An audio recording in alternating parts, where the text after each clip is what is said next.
Ram Ram Ram. Sarvebhyah Hritpurvaka Namaskaraha. Welcome to class 83 of Learn to Chant Bhagavad Gita webinar. So, as you know, we have completed learning Shraddhatraya Vibhaga Yogaha, that is the 17th chapter. Today we are going to have Punaravartanam, revision of the verses of the 17th chapter, followed by individual chanting. So, please raise your hands. Whoever wants to chant individually, please raise your hands. And once your hand is raised, I will be able to see your names and call out. And once I call out your name, please unmute yourself immediately. After you chant, please go back to mute. So let us begin. Shraddhatraya Vibhaga Yoga.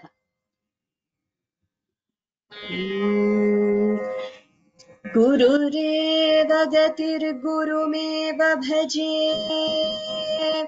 गुरुणैव सहास्मि नमो गुरवे न गुरोः परमं शिशुरस्मि गुरोः मतिरस्ति गुरौ मम पाहि गुरो नारायणं नमस्कृत्य नरं चैव नरोत्तमं देवीं सरस्वतीं व्यासं ततो जयमुदीरयेत् वसुदेवसुतं देवं कंसचाणूरमर्दनं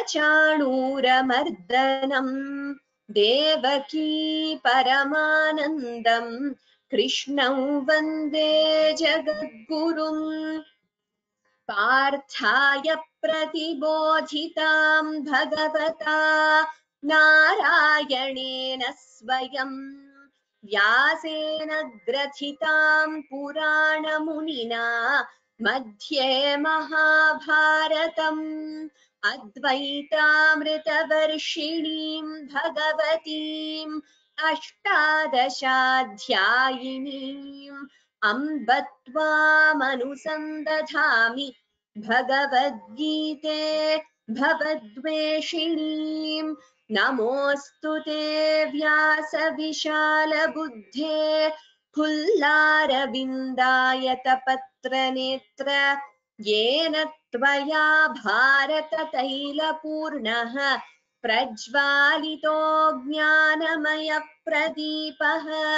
मूकं करोति वाचालम् पङ्गुल्लङ्घयते गिरिं यत्कृपातमहं वन्दे परमानन्दमाधवम् सर्वोपनिषदो गावः दोग्धा गोपालनन्दनः पार्थो वत्सः सुधीर्भोक्ता दुग्धं गीतामृतं महत् शान्ताकारं भुजगशयनं पद्मनाभं सुरेशं विश्वाधारं गगनसदृशं मेघवर्णं शुभाङ्गम् लक्ष्मीकान्तं कमलनयनं योगिभिर्ध्यानगम्यं वन्दे विष्णुं भवभयहरं सर्वलोकैकनाथं यं ब्रह्मा वरुणेन्द्ररुद्रमरुतः स्तुन्वन्ति दिव्यैस्तवैः वेदैः साङ्गपदक्रमोपनिषदैः गायन्ति यं सामगाः ध्यानावस्थिततद्गतेन मनसा पश्यन्ति यं योगिनः यस्यान्तन्न विदुः सुरासुरगणाः देवाय तस्मै नमः धृतराष्ट्र उवाच धर्मक्षेत्रे कुरुक्षेत्रे समवेतायुयुत्सवः मामकाः पाण्डवाश्चैव किमकुर्वत सञ्जय ॐ श्री परमात्मने नमः अथ सप्तदशोऽध्यायः श्रद्धात्रयविभागयोगः अर्जुन उवाच ये शास्त्रविधिमुत्सृज्य यजन्ते श्रद्धयान्विताः तेषां निष्ठा तु का कृष्ण सत्त्वमाहोरजस्तमः श्रीभगवानुवाच त्रिविधा भवति श्रद्धा देहिनां सा स्वभावजा सात्विकी राजसी चैव तामसी चेति तां शृणु सत्त्वानुरूपा सर्वस्य श्रद्धा भवति भारत श्रद्धामयोऽयं पुरुषः यो यच्छ्रद्धः स एव सः यजन्ते सात्विका देवान् यक्षरक्षांसि राजसाः प्रेतान् भूतगणांश्चान्ये यजन्ते तामसा जनाः अशास्त्रविहितं घोरं तप्यन्ते ये तपो जनाः दम्भाहङ्कारसंयुक्ताः कामरागबलान्विताः कर्षयन्तः शरीरस्थं भूतग्राममचेतसः मां चैवान्तः शरीरस्थं तान् विद्यासुरनिश्चयान् आहारस्त्वपि सर्वस्य त्रिविधो भवति प्रियः यज्ञस्तपस्तथा दानम् तेषां भेदमिमं शृणु आयुः सत्त्वबलारोग्यसुखप्रीतिविवर्धनाः रस्याः स्निग्धाः स्थिरा हृद्याः आहाराः सात्विकप्रियाः कट्वं ललवणात्युष्णतीक्ष्णरूक्षविदाहिनः आहारा राजसस्येष्टाः दुःखशोकामयप्रदाः यातयामङ्गतरसं पूतिपर्युषितं च यत् उच्छिष्टमपि चामेध्यं भोजनं तामसप्रियम् अफलाकाङ्क्षिभिर्यज्ञः विधिदृष्टो य इज्यते यष्टव्यमेवेति मनः समाधाय स सात्विकः अभिसन्धाय तु फलम् दम्भार्थमपि चैव यत् इज्यते भरतश्रेष्ठ तय्यज्ञौ विद्धि राजसम् विधिहीनमसृष्टान्नम् मन्त्रहीनमदक्षिणम् श्रद्धाविरहितं यज्ञम् तामसं परिचक्षते देवद्विजगुरुप्राज्ञपूजनं शौचमार्जवम् ब्रह्मचर्यमहिंसा च शारीरं तप उच्यते अनुद्वेगकरं वाक्यं सत्यं प्रियहितं च यत् स्वाध्यायाभ्यसनं चैव वाङ्मयं तप उच्यते मनःप्रसादः सौम्यत्वं मौनमात्मविनिग्रहः भावसंशुद्धिरित्येतत् तपो मानसमुच्यते श्रद्धया परया तप्तं तपस्तत्त्रिविधं नरैः अफलाकाङ्क्षिभिर्युक्तैः सात्विकं परिचक्षते सत्कारमानपूजार्थं तपोदम्भेन चैव यत् क्रियते तदिह प्रोक्तं राजसञ्चलमध्रुवम् मूढग्राहेणात्मनो यत् पीडया क्रियते तपः परस्योत्सादनार्थं वा तामसमुदाहृतम् दातव्यमिति यद्दानं दीयतेनुपकारिणे देशे काले च पात्रे च तद्दानं सात्विकं स्मृतम् यत्तु प्रत्युपकारार्थं फलमुद्दिश्य वा पुनः दीयते च परिक्लिष्टम् तद्दानं राजसंस्मृतम् अदेशकाले यद्दानम् अपात्रेभ्यश्च दीयते असत्कृतमवज्ञातम् तत्तामसमुदाहृतम् ॐ तत्सदिति निर्देशः ब्रह्मणस्त्रिविधः स्मृतः ब्राह्मणास्तेन वेदाश्च यज्ञाश्च विहिताः पुरा तस्मादोमित्युदाहृत्य यज्ञदानतपः क्रियाः प्रवर्तन्ते विधानोक्ताः सततं ब्रह्मवादिनां तदित्यनभिसन्धाय फलयज्ञतपः क्रियाः दानक्रियाश्च विविधाः क्रियन्ते मोक्षकाङ्क्षिभिः सद्भावे साधुभावे च सदित्येतत् प्रयुज्यते प्रशस्ते कर्मणि तथा सच्छब्दः पार्थयुज्यते यज्ञे तपसि दाने च स्थितिः सदिति चोच्यते कर्म चैव तदर्थीयम् सदित्येवाभिधीयते अश्रद्धया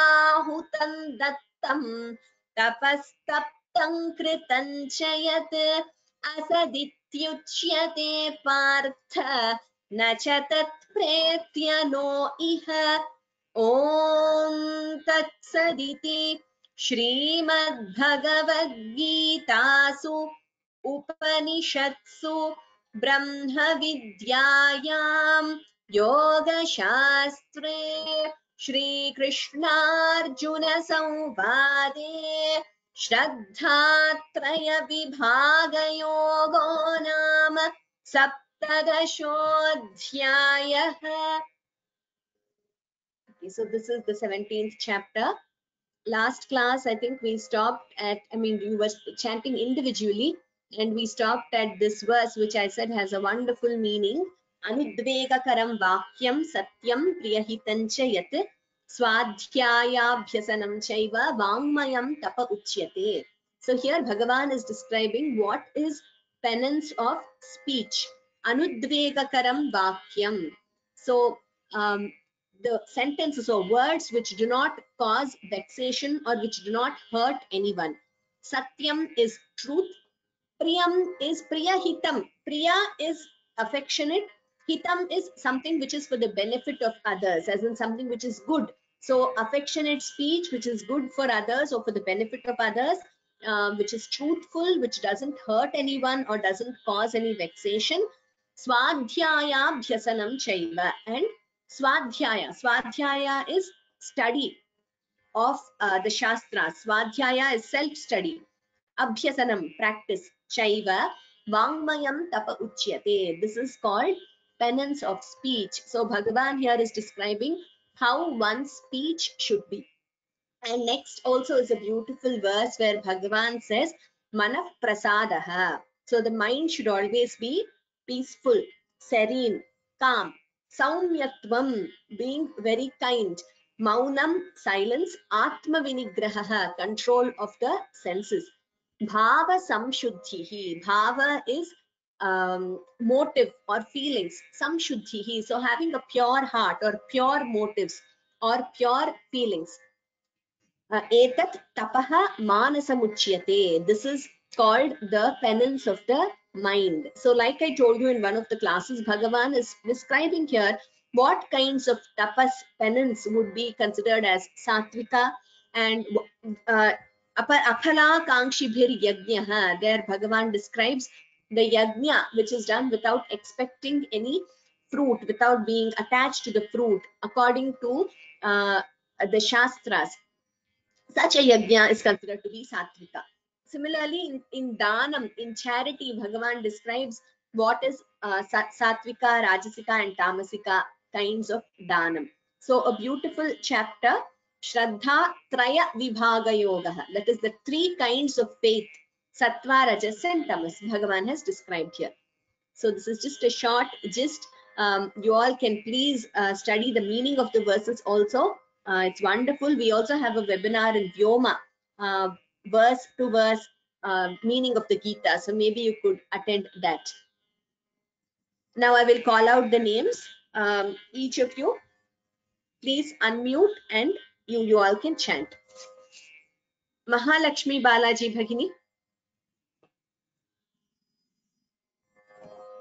Mahalakshmi Balaji Bhagini, कृपया unmute करोतु.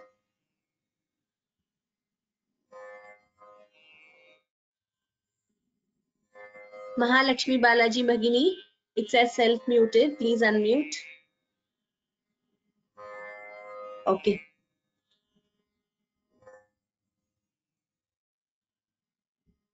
Gayatri Ramachandran Bhagini.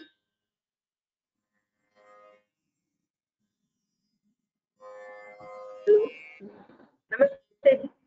Namaste Bhagini. Please. Om Shri Paramatmane Namaha. अथ सप्तदशोऽध्यायः.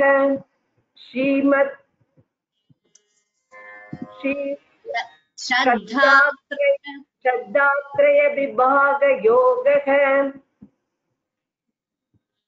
अर्जुन उवाच ये शास्त्रविधिमुत्सृज्य यजन्ते श्रद्धयान्विताः तेषां निष्ठा तु का कृष्ण सत्त्वमाहो रजस्तमः. धन्यवादाः भगिनी, उत्तमम्. नेक्स्ट आदर्श तद्वाय महोदयः. Ma'am, I have memorized except last three. भवतु वदतु. Second one, ma'am. Yes, the second one. Shri Bhagavanuvacha Trividha Bhavati Shraddha Dehinam Sa Swabhavaja Satviki Rajasi Chaiva Tamasi Cheti Tam Shrunu. Uttamam Mahodaya. Very good that you have memorized. Atyuttamam. Next one, Karthik Mahodaya, the third one. Namaste. Namaste. Shruyate va? Shruyate Mahodaya. Please recite the third one. Sattvanurupa sarvasya Shraddha bhavati bharata Samayoham purushah yo yachchatra sa eva sa. Yeah, it is Shraddha Mayoyam Purushah. Shraddha Mayoyam Purushah. Yo Yachraddhasa Eva Saha. Is that clear, Mahodaya? Clear. Okay, Dhanyavadaha.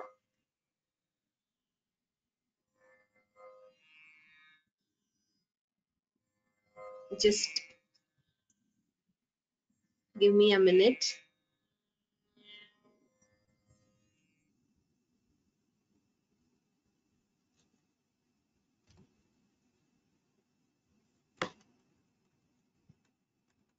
The fourth verse now. Jyotirmayi Bhagini, fourth verse. Namaste Bhagini. Yes.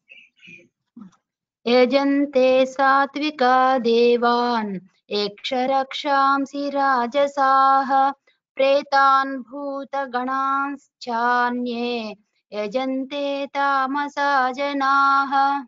Uttamam Bhagini. Pretan bhuta ganamshchanye.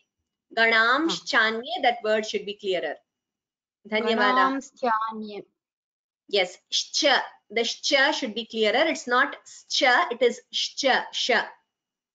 Okay, thank you. Dhanyavadaha. Next, Geeta Ashok Bhagini. Next verse. नमस्ते भगिनी. Namaste. अशास्त्रविहितं घोरं तप्यन्ते ये तपो जनाः दम्भाहङ्कारसंयुक्ताः कामराः बलान्विताः. Tamam Bhagini. Dhanyavadaha.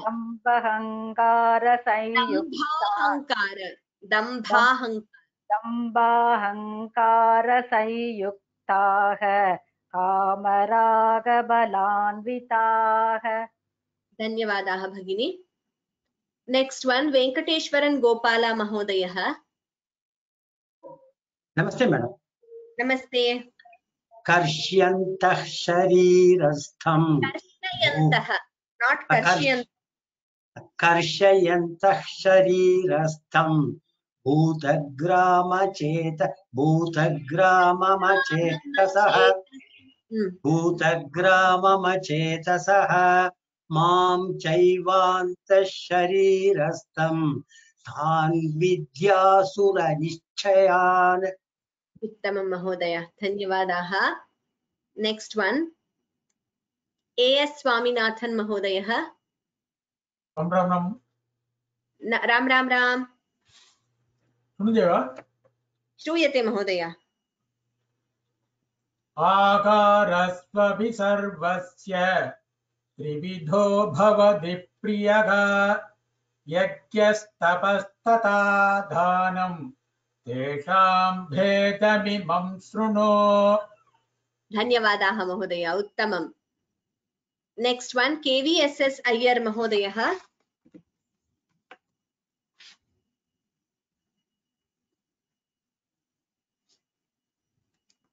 KVSS Iyer Mahodayah. Please unmute.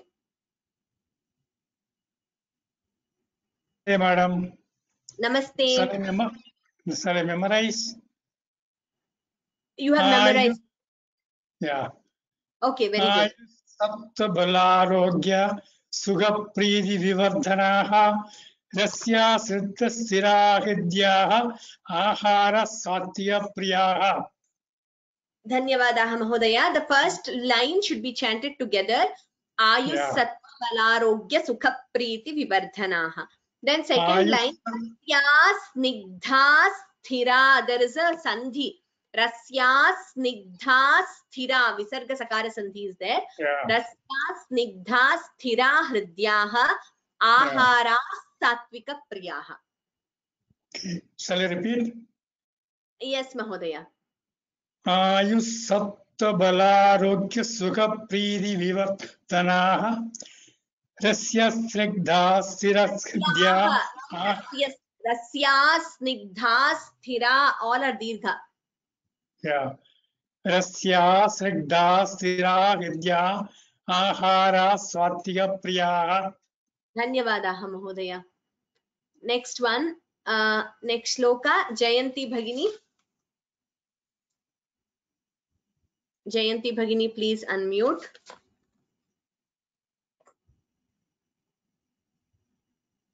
Katvam lalava. Sorry, can you hear me, madam? Yes, yes. Katvam lalavanatikshnatikshnarukshvidahinah ahara rajasasyeshtaah duhkashokamaya pradaah. Duhkashokamaya pradaah. Duhkashokamaya pradaah. Uttamam Bhagini, Dhanyavadaha. Next, Sundar Rajan Mahodayah. Please unmute. Namaste Bhagini. Namaste. Yatya Mangatara. Sorry.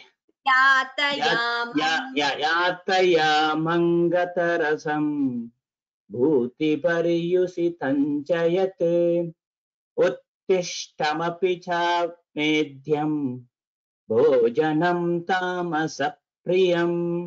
उत्तमं महोदय, well chanted. Next, Vasudeva Kamath Mahodayah. Please unmute. नमस्ते महोदय। Namaste. अफलाकाङ्क्षिभिर्यज्ञः विधिभ्रष्टो य युज्यते यष्टव्यमेवेति मनः समाधाय स सात्विकः। Yes, it is aphala Mahodaya. We don't say pa in Sanskritam, we say pa. Aphala kankshibhiryajnaha vidhi drishto ya ijyate. It is not drashto, it is drishto. Vidhi drishto ya ijyate yashtavyameveti manaha samadhaya sa satvikaha. Dhanyavadaha Mahodaya. Next one, N. Chandrasekharan Mahodayah. नमस्कारम्। Namaste. अभिसन्धाय तु फलं दम्भार्थमपि चैव यते युज्यते भरतश्रेष्ठ तं यज्ञं विद्धि राजसम्।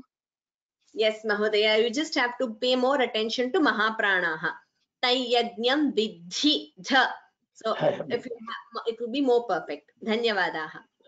Next, Nandana Nair Bhagini. Please unmute. Yes. विधिहीनमसृष्टान्नं मन्द्रहीनमदक्षिणं श्रद्धाविरहितं यज्ञं तामसं परिचक्षते। धन्यवादः। Yes, Dhanyavadaha. Next, Prasanna Manikanthan Mahodayah. Please unmute. नमस्ते भगिनी। Oh, Namaste Bhagini. देव द्विज गुरु प्राज्ञ पूजनं शौचमार्जवं ब्रह्मचर्यमहिंसा च शारीरं तप उच्यते। Uttamam Bhagini, well chanted. Dhanyavadaha. Next, Mohana Sundararajan Bhagini. Next one. Please unmute. नमस्ते राम राम भगिनी। Namaste, Ram Ram Ram.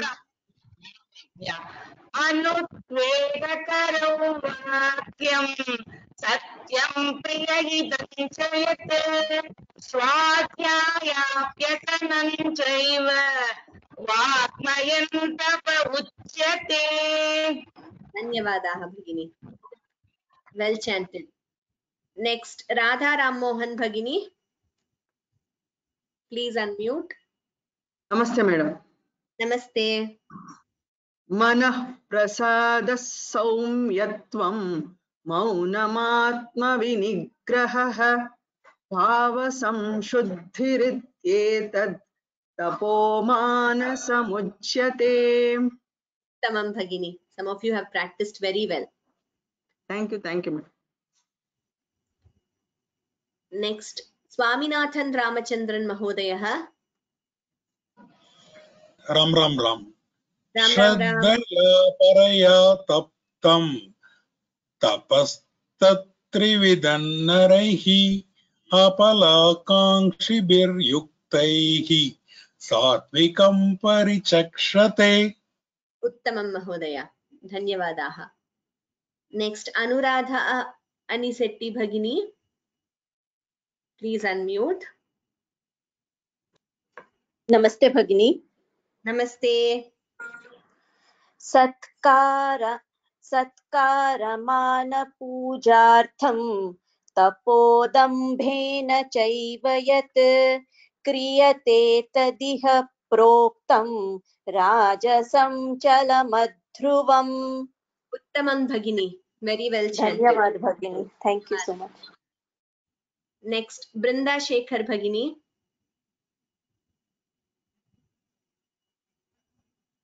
Ram Ram भगिनी। Ram Ram. Two of us there. Okay, one of मूढग्राहेणात्मनो यत् पीडया क्रियते तपः परस्योत्सादनार्थं वा तत्तामसमुदाहृतम्. उत्तमं भगिनी. नेक्स्ट वन. दातव्यमिति यद्दानं दीयतेनुपकारिणे देशे काले च पात्रे च तद्दानं सात्विकं स्मृतम्. उत्तमं. नेक्स्ट गीता ए गणेश भगिनी. Please unmute. नमस्ते भगिनी. राम राम राम. हाँ श्रूयते वा भगिनी? श्रूयते. यत् प्रत्युपकारार्थं फलम् उद्दिश्य वा पुनः दीयते च परिक्लिष्टं तद्दानं राजसंस्मृतम्. So firstly, Bhagini, it is not, we don't chant it as phalam muddishya. The way you chanted, it sounds like there is a second m there. It is just phalam muddishya. Phalam muddishya. Yeah, we don't chant it as phalam muddishya. So the way it sounded was there are two m's. Phalam muddishya va. It is not punaha. It is punaha, not punaha. Please note this. It's punaha. Dhanyavadaha Bhagini. धन्यवाद. Next one, Jhansi Bhagini. Jhansi Bhagini, please unmute. Yes. आदेशकाले यद्धानम् अपात्रेभ्यश्च दीयते असत्कृतमवज्ञातं तत्तामसमुदाहृतम्. Asatkritam avagnatam. Please note that. Asatkritam avagnatam. Dhanyavadaha Bhagini. Dhanyavadaha. Next, KV Chandrasekharan Mahodaya. Please unmute. नमस्ते नमस्ते भगिनी नमस्ते. नमस्ते. ओम तत्सदिति निर्देशः ब्रह्मणस्त्रिविध स्मृतः ब्रह्मणस्तेन ते देवाश्च. Not brahmanasti. ब्राह्मणस्तेन देवाश्च ब्रह्मणास्तेन देवाश्च. Mahodaya, just a second. It is not brahmanaha. It is brahmanastena vedascha. ब्राह्मणास्तेन देवाश्च यज्ञस्य विहिता पुरा. Dhanyavadaha. It is vedascha. I don't know if I heard it as devascha, but it is just vedascha. So please note that. Next, Lakshmi Raghavan Bhagini. Next one. नमस्ते भगिनी. नमस्ते. तस्मादोमित्युदाहृत्य यज्ञदानतपः क्रियाः प्रवर्तन्ते विधानोक्ताः सततं ब्रह्मवादिनाम्. Uttamam Bhagini. Well chanted. Next, Lakshmi Ramabhadran Bhagini. Next one. Please unmute.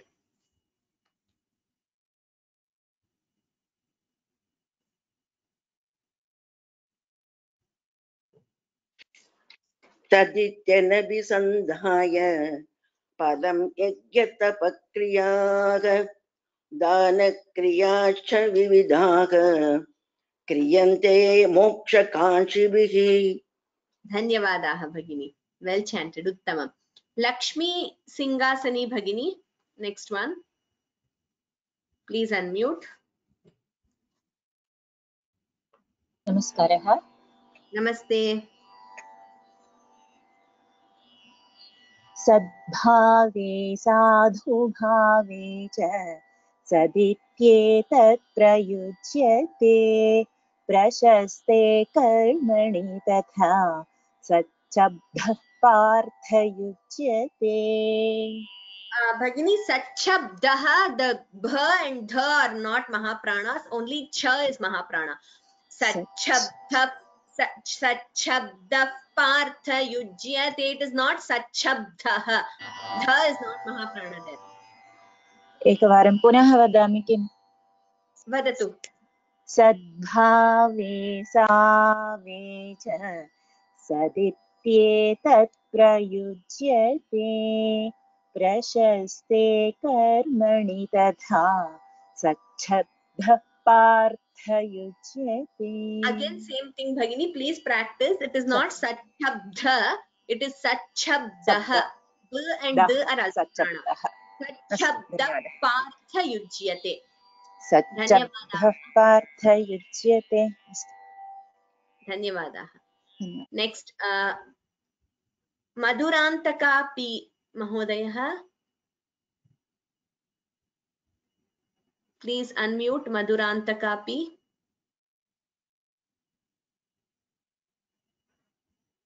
It says self-muted. Hi, Namaste Bhagini. Namaste. So I am going to sing first and recite first, and then I have two sons who are going to do it. Okay, so three of you. Okay. Yes, thank you. Yagne tapasi dane cha stitadi sadite cho. Sorry. Yagne tapasi dane cha stitis saditi chocyate karma chaiva tadarthiyam sadityevabhidhiyate. Dhanyavadah. Next one, your son can recite. अश्रद्धया हुतं दत्तं तपस्तप्तं कृतं च यत् असदित्युच्यते पार्थ न च तत्प्रेत्य नो इह. Very good. ॐ तत्सदिति श्रीमद्भगवद्गीतासु उपनिषत्सु ब्रह्मविद्यायां योगशास्त्रे श्रीकृष्णार्जुनसंवादे श्रद्धात्रयविभागयोगो नाम सप्तदशोऽध्यायः. Tamam. It should be Srimad Bhagavad Gita Su Upanishatsu. Sa should be clearer. I heard it as Sha or something like that. So Sa should be clearer. Dhanyavadaha. Well chanted. Keep up the practice and start memorizing. At this stage, you will be able to memorize very well. Dhanyavadaha. Next, Mark Anthony Mahodayaha. Namaste, madam. Namaste. Arjuna uvacha ye shastra vidhimutsrijya yajante shraddhayan vitaha teshan nishtatu ka Krishna satvamaho rajastamaha. Uttamam Mahodaya, your pronunciation has improved so much. Teshan nishtha. Tha should be Mahaprana. Yeah. Nishtha. Thank you. Dhanyavada. My son would like to sing also. Yes, next verse. Vas-y. Shri Uvacha Trividah Bhavati Shraddha Dehinam Sasvabhavaja Satviki Rajasi Chaiva Tamasi Chetitam Shrunu. Chetitam Shrunu. Chetitam Shrunu. Uttamam. I'm very happy. You have chanted very well. May I know your name? No. Nui. Nui. Nui, you've chanted very well. Keep up the practice and please take part in the assessment. I will send out an email. So, Thank you very much. thank you very much. Wonderful effort. Very good. Next, Mohana Valambe Bhagini. Namaskara Bhagini. Namaste. Sattvanurupa sarvasya Shraddha bhavati bharata Shraddhamayoyam purushah Yo yacha shraddhasa eva saha. Yo yachraddhasa eva saha. not feeling well. Yo yacha shraddha sa eva saha. Bhagini, don't strain your voice. I appreciate that you chanted despite not feeling well. This yat shraddha should be clearer. Yo yat shraddha sa eva saha. So please listen to the recording and practice. Dhanyavadaha Bhagini. Next, Nagaraj HR Mahodayah. Namaste Bhagini. Namaste. Ram Ram. Ram Ram. Two people. Okay. Yajante Satvika Devan Yaksharakshansi Rajasaha Pretan Bhuta Ganashchanye Yajante Tamasa Janaha. Pretan Bhuta Ganamshchanye. So it's not Ganashchanye, Ganamshchanye. Uttamam. Next one. Pretan Bhuta Ganamshchanye Yajante Tamasa Janaha. Right, Mahodaya. Uttamam. Next one. अशास्त्रविहितं घोरं तप्यन्ते ये तपोजनाः दम्भाहङ्कारसंयुक्ताः कामरागबलान्विताः. Uttamam Bhagini. Well chanted. Next, Padma Narayan Bhagini. Next one. कर्षयन्त शरीरस्थं कर्षयन्त शरीरस्थं भूतग्राममचेतसाः It's not a chetasaha Bhagini. Bhutagramamachetasaha. Okay. भूतग्राममचेतसः मां चैवान्तः शरीरस्थं तान् विद्यासुरनिश्चयान्. Uttamam Bhagini. Well Thank chanted. you. Next, Padma Parthasarathi Bhagini. Next one. नमस्ते भगिनी. Namaste. आहारस्त्वपि सर्वस्य त्रिविधो भवति प्रियः यज्ञस्तपस्तथा दानं तेषां भेदमिमं शृणु. Uttamam Bhagini. Bheda Mahaprana should be clearer. Bhedamimam. Okay. Dhanyavadaha. Next, Pappu Shobha Lata Mani Bhagini.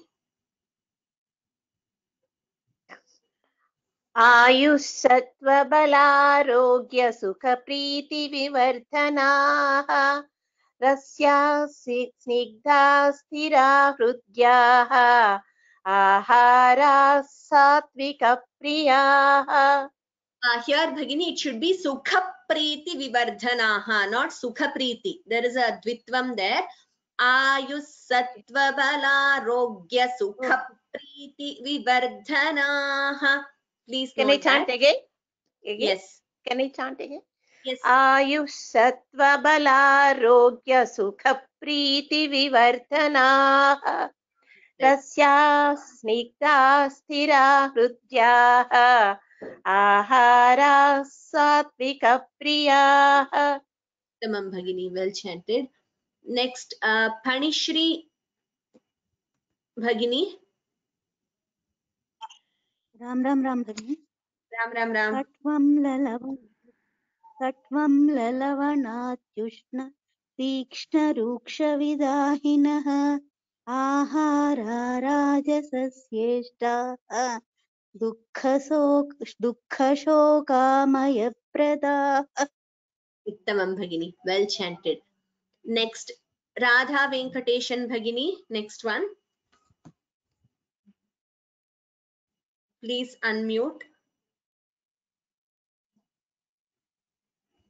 Radha Venkateshan Bhagini. Yes. Hari Om, Namaste Bhagini. Hari Om. Yatayamam gatarasam puti paryushitam chayat. We don't stop there, Bhagini. We stop Yatayamam gatarasam puti paryushitam chayat. Bhagini. Yatayam gatarasam gatarasam यातयामं गतरसं पूतिपर्युषितं च यते उच्छिष्टमपि चामेद्यं भोजनं तामसप्रियम्. धन्यवादाः भगिनी. We don't say yate, it is yat. Please note that. That's one thing you need to learn. Paryushitancha yat, it is not yate. Next one, Ramakrishna Rao Mahodayah.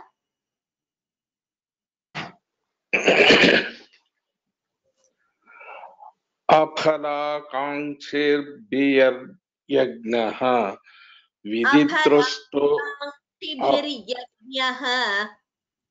अफलाकाङ्क्षिभिर्यज्ञः विधिदृष्टो य युज्यते यष्टव्यमेवेति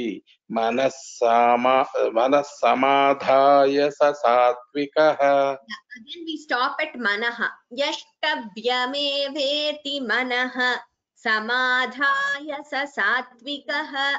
That is just Yes. I mean, where you stop difference. Yes. यष्टव्यमेवेति मनः समाधाय स सात्विकः. Uttamam Mahodaya. Next one, Ravi Mulukutla Mahodayah. Ram Ram guruji. Ram Ram. अभिसन्धायतु फलं दम्भार्धमपि चैव यत् इज्यते भरतश्रेष्ठ तयज्ञं विद्धि राजसम्. Two things. We don't say phalam, it is phalam. Pha, not pha. We say pha in Sanskritam, not pha. And Bharata Shrestha, the Mahapranas should be clearer. Dhanyavadaha. Next, Saurabh Mahodayah. Please unmute. Ram Ram Ram. विधिहीनमसृष्टान्नं मन्त्रहीनमदक्षिणं श्रद्धाविरहितं यज्ञं तामसं परिचक्षते. Uttamam Mahodaya. Dhanyavadaha. Next, Sridhar HK Mahodayah. नमस्ते गुरु माता. Namaste.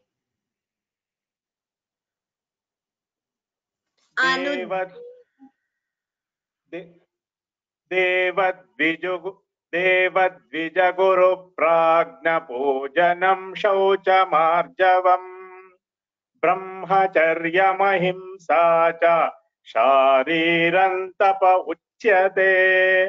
Uttamam Mahodaya. Next, Shrivat Sankara Rao Valluri Mahodayah. Sorry. शृणोति वा? Shuyate Mahodaya. नमस्कारः. Namaste. 13th. Yeah, the 15th verse, 15. अनुद्वेगकरं वाक्यं सत्यं प्रीहितं च यत् स्वाध्यायाभ्यसनं चैव वाङ्मयं तप उच्यते. Uttamam Mahodaya, well chanted. Next, Suchitra Rajan Bhagini. Please unmute. Suchitra Rajan Bhagini. Ram Ram Ram. Ram Ram Ram. Mann Prasad सौम्यत्वं Saumyatvam.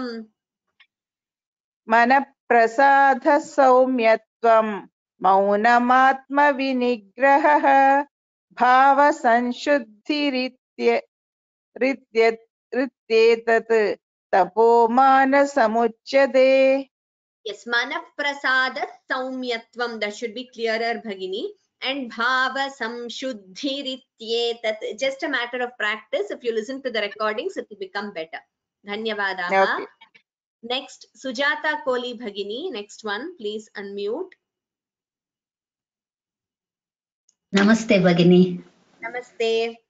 Shraddhaya paraya taptam tapastatrividham naraihi afalakankshiviryuktaihi satvikam parichakshate. Uttamam Bhagini. The same thing for all of you. It is not fa, it is pa. Aphala Kankshibhiryuktaihi, not afala. Pa, it is phalam. Please note, it is not like Hindi. It is not phal, it is phalam in Sanskritam. Aphala Kankshibhiryuktaihi. Next, Sukanya Krishnamurti Bhagini.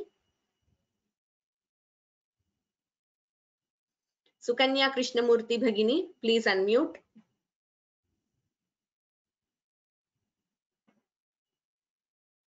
Okay, I can't see her name now. Okay, Sumangala Bhagini. Sumangala Bhagini, please unmute.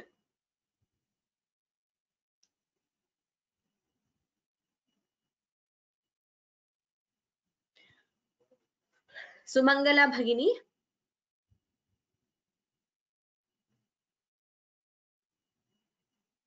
Okay, Shyamala Kumar Bhagini, please unmute. Sumangala Bhagini just unmuted. So why don't you chant Sumangala Bhagini, then we'll move to Shyamala Kumar Bhagini. Please unmute Sumangala Bhagini. As soon as I call out your name, please unmute because we have many others to chant. Okay, it is again self-muted. Shyamala Kumar Bhagini, please unmute.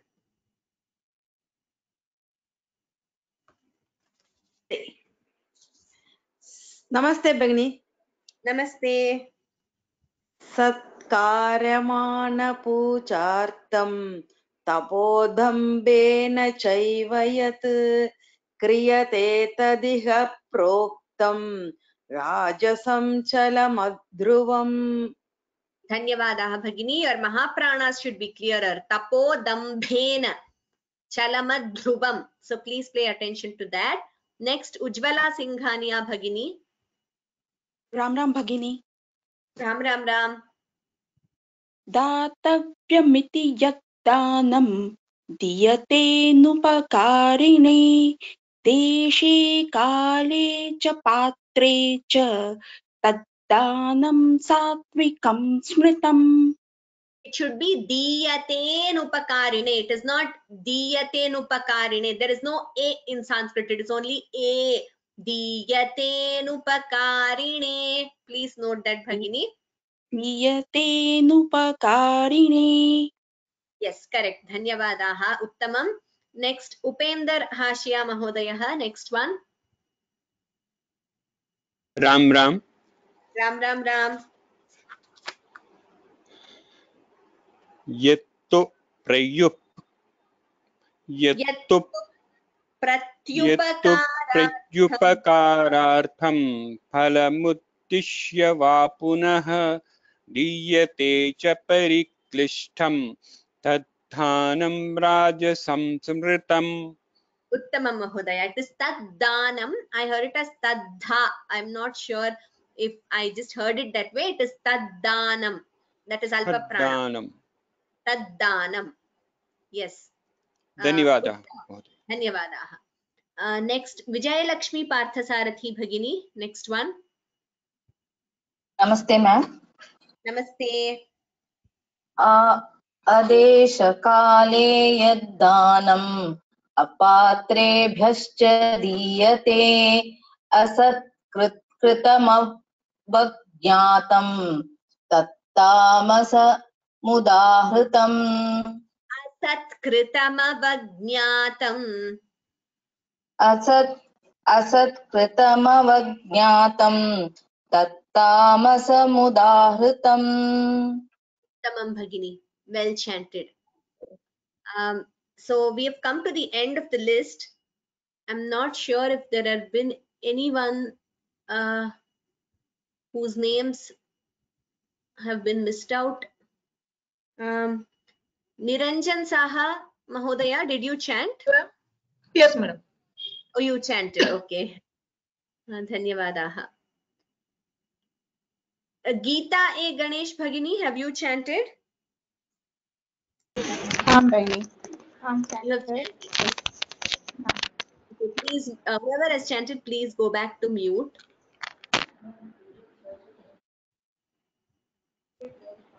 भगिनी पुनः एकवारम् एक श्लोकं कर्तुं शक्यते वा? प्रथमतः पश्यामि यदि अन्ये सन्ति अस्तु भगिनि अस्तु उक्तवन्तः अथवा उक्तवत्यः तेषां कृते प्रथमतः सन्दर्भः दीयते Mahalakshmi Balaji Bhagini, you have not chanted, you said. Okay. Let me find your name. Yes, Mahalakshmi Balaji Bhagini, please chant Om Tat Namaste Bhagini. Namaste. Namaste Bhagini. Om Tat Saditi Nirdeshah Brahmanastrividha Smritah Brahmanastena Vedascha Yajnascha Vihitah Pura. Uttamam Bhagini. Well chanted. Dhanyawad.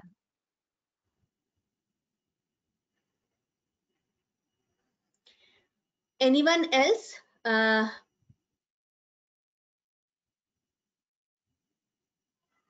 Lakshman Desetti Mahodaya, just give me a moment. Lakshman Desetti Mahodaya, please unmute.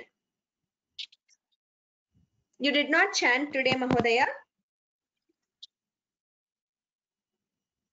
Lakshman Desetti Mahodaya, please unmute. Yes, please chant.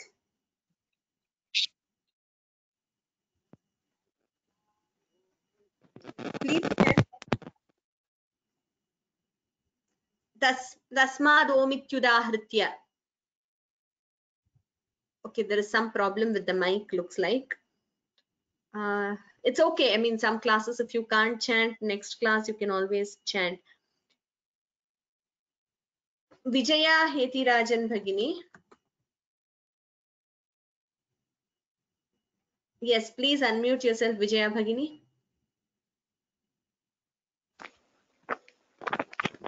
वदामि वा? वदतु। नमस्कारः भगिनि। नमस्ते। तस्मादोमित्युदाहृत्य यज्ञदानतपक्रियाः प्रवर्तन्ते विधानोक्तः प्रवर्तन्ते विधानोक्तः सततं ब्रह्मवादिनाम्. Vidhanoktaha Bhagini, not Vidhanoktaha. Please note that. Dhanyavadaha.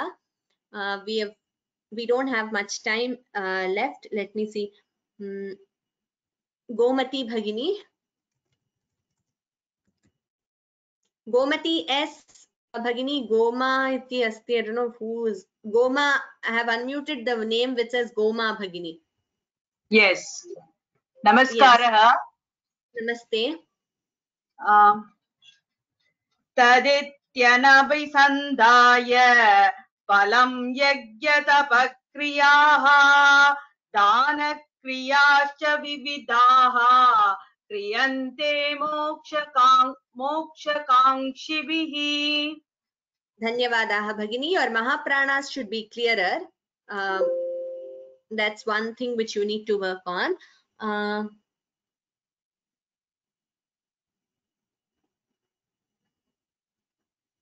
Okay, Mark Anthony Mahodaya, yes, please. Your wife wants to try, of course. Namaste. Namaste, Nagini. Namaste, Bhagini. Yes. Yajñeta. Okay. Which one? Yeah. Okay, yes, you can chant this. Yajñe. Yajñeta pasidane cha sthiti saditi chochyate karma chaiva tadartiyam saditye vapitiyate. Uttamam Bhagini, you've chanted very well for a first time. I really appreciate your effort. There are a few things like it is not saditi, it is saditi chochyate.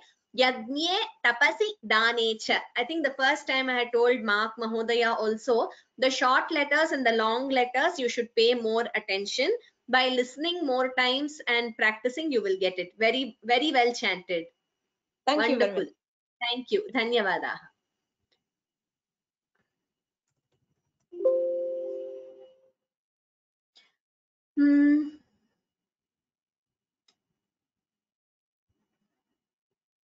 Okay, Jyotirmayi Bhagini, I think we don't have time for many more. I will just take this, Jyotirmayi Bhagini. Yes, your husband wanted to chant.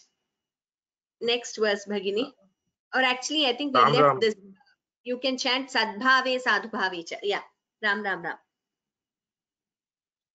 Sadbhave sadhubhave cha sadityetat prayujyate prashnaste karmani tatha sachabdah partha yujyate.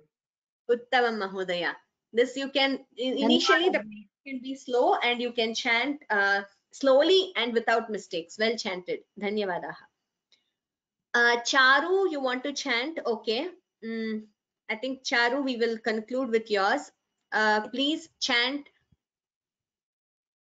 the last verse. Please unmute Charu. Please, yes. Ram Ram Bhagini. Ram Ram Ram. अश्रद्धया हुतं दत्तं तपस्तप्तं कृतं च यत् असदित्युच्यते पार्थ न च तत्प्रेत्य नो इह. Uttamam, Charu. Dhanyavadaha. So, there are questions regarding assessment. I will send you an email. Like I've been saying, we will do it during the course of this week. I will tell you the slots for memorization also. So please wait to receive the email. And we will conclude with the last verse. I'm very happy that all of you have practiced well and you chanted well. Please keep up the practice. And the assessment will mostly be either in May or June after we complete 18 chapters. Next class, we will commence with the final chapter, Moksha Sannyasa Yogaha, the 18th chapter. So let us conclude today's class. Yatra Yogeshwara Krishnaha, Yatra Partho Dhanurdharaha, Tatra Shrir Vijayo Bhutihi, Dhruvani Tirmama, Sarve Bhavantu Sukhinaha, Sarve Santu Niramayaha, Sarve Bhadrani Pashyantu, Ma Kaschid Dukkha Bhag Bhavet. Om Shanti Shanti Shanti. Sarvebhyah Hritpurvaka Namaskaraha. Dhanyavadascha. We will meet next class, and some of you have asked if there is going to be a mock assessment. We will see if we have time for that. Maybe on any other day we could have mock assessment also for those who need it, but we will decide on the timings and tell you. Thank you all very much. Dhanyavadaha. Agami Shanivasare Punarmilamaha. We will meet next Saturday at the same time. Dhanyavadaha. Ram Ram Ram.